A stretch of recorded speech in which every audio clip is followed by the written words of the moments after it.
Virginia Democratic Congressman James Walkinshaw. Thank you so much for joining us as well.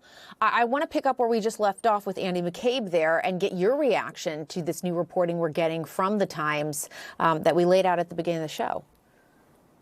Well, I think there's a risk that, we fail to be shocked by the next shocking revelation from this administration. But this is absolutely shocking. The idea that the FBI director would quash a legitimate and necessary investigation is absolutely outrageous. And I have listened to many of my Republican colleagues in Congress say we shouldn't have rushed to judgment about Renee Good's killing. We should let the investigation play out before we make judgments. But we now know the Trump administration quashed that investigation and isn't allowing it to move forward. Because of that, we have to understand that they're just not going to let the truth get out. And it's worth noting that you sit on the House Oversight and also the Homeland Security committees, so some pertinent committees here. Is there any oversight that is taking place right now? Again, I think everyone knows this at this point, but Democrats are in the minority, so you're not running the committee. But what is your sense of oversight?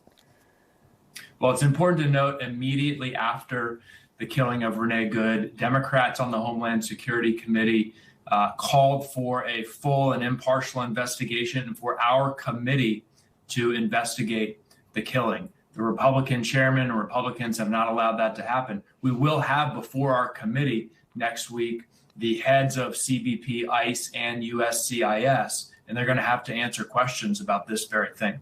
Right. And that was the news that we got shortly after the killing of Alex Preddy. And so now we will see exactly what they tell you all when they sit down before you in the coming days. And so let's connect the dots here, because also all of these actions now leading to this fight over Homeland Security funding for ICE. Where do negotiations currently stand as you understand, and what kind of conversations have you been having? Yeah, look, Democrats, after conversation, have laid out 10 very reasonable improvements and reforms, common sense things that could move the negotiation forward, things that the American people support.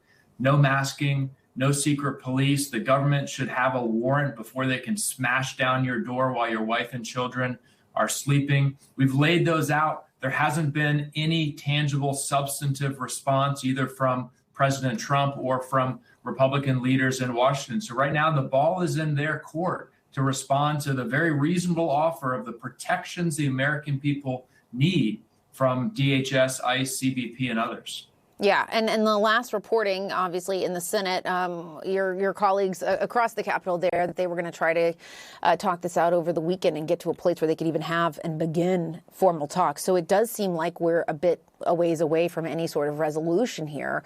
And so then my question becomes, if, this funded DHS for 2 weeks because it pulled that funding out from the rest of those funding bills, if that does in fact happen, if DHS is then effectively shut down and it starts impacting agencies like TSA, like we saw with the shutdown, several months ago, what is the Democrats thinking around that scenario playing out?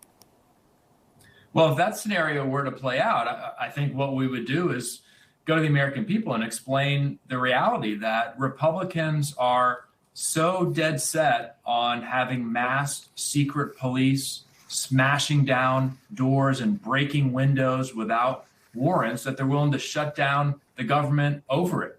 Look, these items that Democrats have laid out have widespread support. Most of them are 70-30, 80-20 issues when you poll and ask the American people. So the idea that Republicans would shut down the government before even engaging in a good faith negotiation about these items, I think the American people will see that for what it is. And once again, they'll recognize that if there's a shutdown, it's Donald Trump and the Republicans to blame for it. I hope that doesn't happen. I hope they respond substantively to the offer that Democrats have put on the table and have a real conversation and negotiation. Thus far, they're refusing to do that.